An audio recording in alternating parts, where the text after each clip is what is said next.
बिना प्याज रसुण रे कंचा कदली मसूर डाली एमिति सुआदिया रेसिपी हुए तो आपण माने आगुरु केबे बनै नथिबे। गोटे थर निश्चय बनातु। नमस्कार, लता ओडिया किचन रे आपण समस्तंकु अनेक अनेक स्वागत। ए रेसिपी बनिया पई प्रथमे एटी मु मेजरिंग कप रे मापिकी आधा कप बा 100 ग्राम रो मसूर डाली नेची। एबे आमी ए मसूर डाली रे पानी दे दबा आ 2-3 घंटा पर्यंत बतुरिया पई छाड़ीबा। जेतेबेले आपनको ए रेसिपी बनैबार थिबो तार 2-3 घंटा पूर्वरु मसूर डाली को बतुरई नेबे बा राति सारा मध्य बतुरई पारंती। आउ एपटे देखंतु मु नेइची 2टी मीडियम साइज रो कंचा कदली। 100 ग्राम रो मसूर डाली पई 2टी मीडियम साइज रो कंचा कदली ठीक रहइबो। एबे आमी कंचा कदली रो डेम्फाउ काटिकी कदली को 2 खंड लेखाएं करिकी काटी नबा। दर्शक बंधु, आज रे रेसिपी जदि आपनको पसंद आसीबो वीडियो को लाइक करबे, शेयर करबे। चैनल रे आपण मान जदि नुवा ताले प्लीज सब्सक्राइब कर नेबे। फेसबुक पेज रे देखुथिले फॉलो तो निश्चय करिवे। एबे आमी कटा कंचा कदली को प्रेशर कुकर रे दबा। सेथिरे गोटे ग्लास पानी, आधा चम्मच हळदी गुंड आउ आधा चम्मच लूण देकी आमे फ्लेम ऑन करके कुकर को बसेबा। लीड को कवर करबा। मीडियम फ्लेम रे 3 रु 4टा हुइसिल आमे आसीबा पई छाड़ीबा।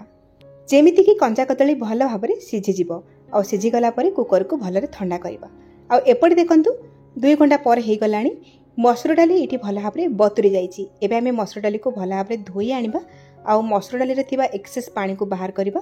ग्राइंडर जार रे मसूर डाली को दबा। सेथिरे 2टी कंचा लंका, आधा इंच रा कटा अदा देकी पानी दबानी एभली सुखिला दरदरा करके आमे आकु ग्राइंड करबा। पल्स मोड रे बा रही रही के ग्राइंड करबे। देखबे पानी रो दरकार ही पड़िबोनी। एठी देखंतु मसूर डाली को एकदम बहलिया आउ खदड़ करके बाटिकी नै आसी आ गोटे जागा रे मु रखि नउची। आउ एपटे देखंतु हमर कंचा कदली भलो भाबरे सिझि जाईची। एबे आमे ए जो सिझा कदली रु चोपा को भलो भाबरे बाहर करनबा। आउ जो जगह रे आमे मसूर डाली को बाटिकी रखिथिले ना सेही जगह रे आमे सिझा कदली को चोपा बाहर करके रखिबा। आउ एई भली चामच रे बा हाथ रे आपण माने प्रथमे कदली को चकड़ी नेबे। तापरे एथिरे आमे स्वाद अनुसार दे दबा लूण, 1/4 टीस्पून रो हळदी गुंड, आधा चम्मच कश्मीर रेड चिली, आधा चम्मच गरम मसला दबा। आउ बाइंडिंग पई नॉर्मल चम्मच रे मापिकी गोटे चम्मच दबा बेसन। आउ एई स्टेज रे निश्चित भाबरे 2 पिंच खाइबा सोडा पकेइबे। सोडा पकेइबार वीडियो क्लिप टिकु मु शूट करि पारिनी, किंतु ध्यान रखिबे अत्यधिक सोडा पकेइबेनी, अल्प टिके सोडा पकेइबे जोथि पई कि रेसिपी हमर टाण तयारी हेबोनी, नरम तयारी हेबो। आउ गोटे कथा ध्यान रखंतु, बेसन एठी आपण माने कम पकेइबे। सेति पई आपण माने मसूर डाली को बहलिया करिकि बाटिबे। जदि पानिया कर देबे ना आपण को अत्यधिक बेसन रो दरकार पड़िबो, जोथि पई कि रेसिपी रो टेस्ट भला आसीबोनी, केवल बेसन रो टेस्ट आसीबो आ रेसिपी खाइबा को टाण लागिबो। आपण चाहिले एथिरे पियाज रसुण रो व्यवहार मध्य करि पारिबे। तोड़ी देखंतु हाथ रे मु सब को भला भाबरे गोळेई नेछि। एबे आमे हाथ रे अल्प टिके तेल लगेई नबा बा पानी हाथ हेकी अल्प अल्प पोर्शन हाथ रे धरिबा। आ निज पसंद हिसाब रे आपण माने एठी शेप देबे। किंतु एठी मु एई भली लंबा कृति रे बनै नेछि। आपण चाहिले छोट छोट पकुड़ी करके मध्य फ्राई करि परिबे, नाही तो एई भली बरा बा टिक्की शेप रे मध्य बनै परिबे। किंतु अत्यधिक बड़ा करके बनैबेनी, नहले भितरटा सिझी परिबोनी। एठी देखंतु मु सब गुडा को बनै नेछि। एबे आमे आको फ्राई करबा। फ्राई करिया पई कड़ाई रे किछि तेल मु गरम करछि। कोफ्ता गुडी को बुड़ी हेकी छाणिला भली आपण माने अधिका करके टिके तेल नेबे। आ तेल को भला भाबरे गरम करके तापरे कोफ्ता गुडा को तेल रे पकेइबे। एकाथर रे बहुत गुडाई कोफ्ता तेल रे पकेइबेनी, अल्प अल्प पकेइकी छाणिबे। कोफ्ता गुडी को तेल रे पके सला परे किछ समय छाडी देबे। टिके कोफ्ता गुडी को तेल रे सेट हे जिवो। तापरे आपण माने ओरडा पालटा करि नेबे। आ गैस रो फ्लेम को मीडियम रे रखिबा। आउ कोफ्ता गुडी को लाल कलर हैला पर्यंत फ्राई करिबा। गैस रो फ्लेम को हाई करिबेनी, नहले कोफ्ता ऊपर कलर हे जिवो, भितरटा सिझी पारिबोनी। मु एठी अधिका तेल रे व्यवहार करके आकु डीप फ्राई करछि। आपण माने कम तेल देकी छोट छोट बरा आकार रे मध्य तावा रे भाजी पारिबे। एठी देखंतु एगुडा भलरे फ्राई हे गला। आकु मु बाहर कर नउची। सेही सेम प्रोसेस रे बळका कोफ्ता गुडी को फ्राई कर नउची। आपण चाहिले आकु स्नैक्स हिसाब रे मध्य सॉस बा चटनी रे खाइ पारिबे, बढ़िया लागिबो। आ एपटे देखंतु गोटे बड़ साइज रो कंचा आलू को चोपा बाहर करके लंबा लंबा करके काटिकी धोइकी रखिछि। एबे आमे सेही तेल रे कटा आलू को देकी लाल करके फ्राई करनबा। आपण चाहिले आलू को स्किप करि परिबे, किंतु आमे जो ग्रेवी बनेबा सेही ग्रेवी रे आलू खंडे खंडे रहिले खाइबा को भल लागिबो। तो देखंतु आलू गुडा को फ्राई हे गला। एबे आमे आको प्लेट को बाहर करनबा। एठी हमरो मसूर डाली, कंचा कदली कोफ्ता आ आलू फ्राई हेकी रेडी हे गला। आको आमे साइड रे रखिबा। जीवा नेक्स्ट स्टेप को मसला तयारी करबा। सिंपल मसला बनेबा। तो मसला पई एठी देखंतु मु नेछि 2टी मीडियम साइज रो पाचिला टमाटो, ता सहित 1 इंच रो कटा अदा, आ ग्रेवी को टिक्के बहलिया करिया पई 4-5टी गोटा काजू, और राग पाई 2टी नहीं कंचा लंका ए सबू को आम ग्राइंडर जार देदेबा। जो जार मु मसुर डाली के बाटी थी ना से जार सबको देकी आम अल्प टिके पानी देकी चिकन करके बाटिकी नहीं आसवा। तो मसला रेडी आपको साइड रखा। आउ गोटे मसला बनइबा से गोटे छोट बाउल रे आम गोटे चामच धनिया गुंड, गोटे चामच जीरा गुंड, कलर पाई गोटे चामच काश्मीर रेड चिली दबा, आधा चामच हलदी गुंड स्वाद अनुसार देदेबा, लुण आ अल्प टिके पानी देकी सबको भल भाव मिक्स कर नबा। यही सब मसला को पानी देकी टिके गोले की रखी ने ना आपन को रेसिपी बनैला बेले सुविधा हम।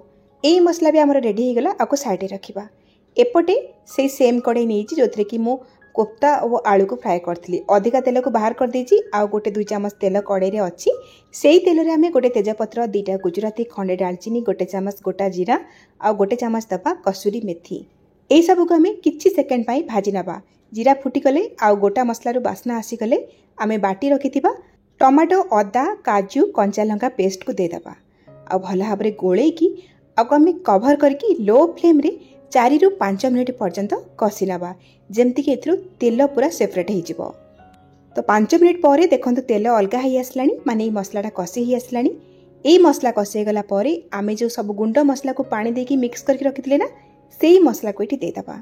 आपको मध्य भल भाव गोलैकी पुणी थे लो टू मीडियम फ्लेम रे कभर करके आउ 4 ରୁ 5 मिनिट घोड़ेकी मसला को कषिबा।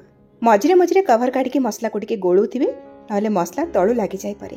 ये देखु आउ 4-5 मिनिट पर मसला बहुत भल भाव कषि हो जाइए, कलर बढ़िया आसी तेल अलग हो जाइए। स्टेज आम गरम पानी दबा जी आपण मैंने झोल रखिए ना से हिसाब से गरम पानी देवे। ता छड़ा आम कंचा कदलीर कोफ्ता को ये पकईबा सी भी झोल को टिके सोक कर तो अधिका करके पानी देवे।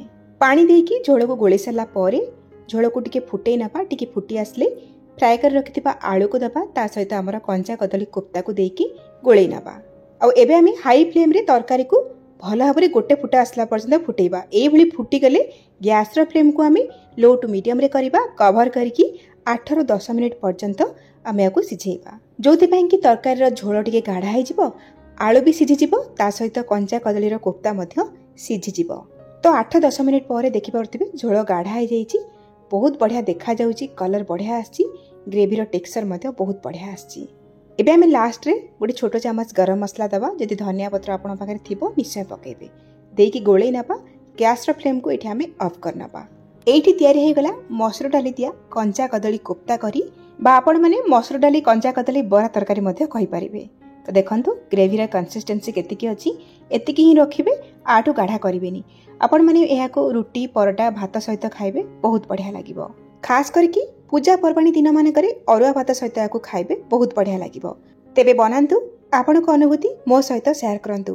ताले आजि पई रहउची पुणी आसीबी आ गोटे नुआ रेसिपी नेकी। से पर्यंत रहिली नमस्कार, बाय, जय जगन्नाथ।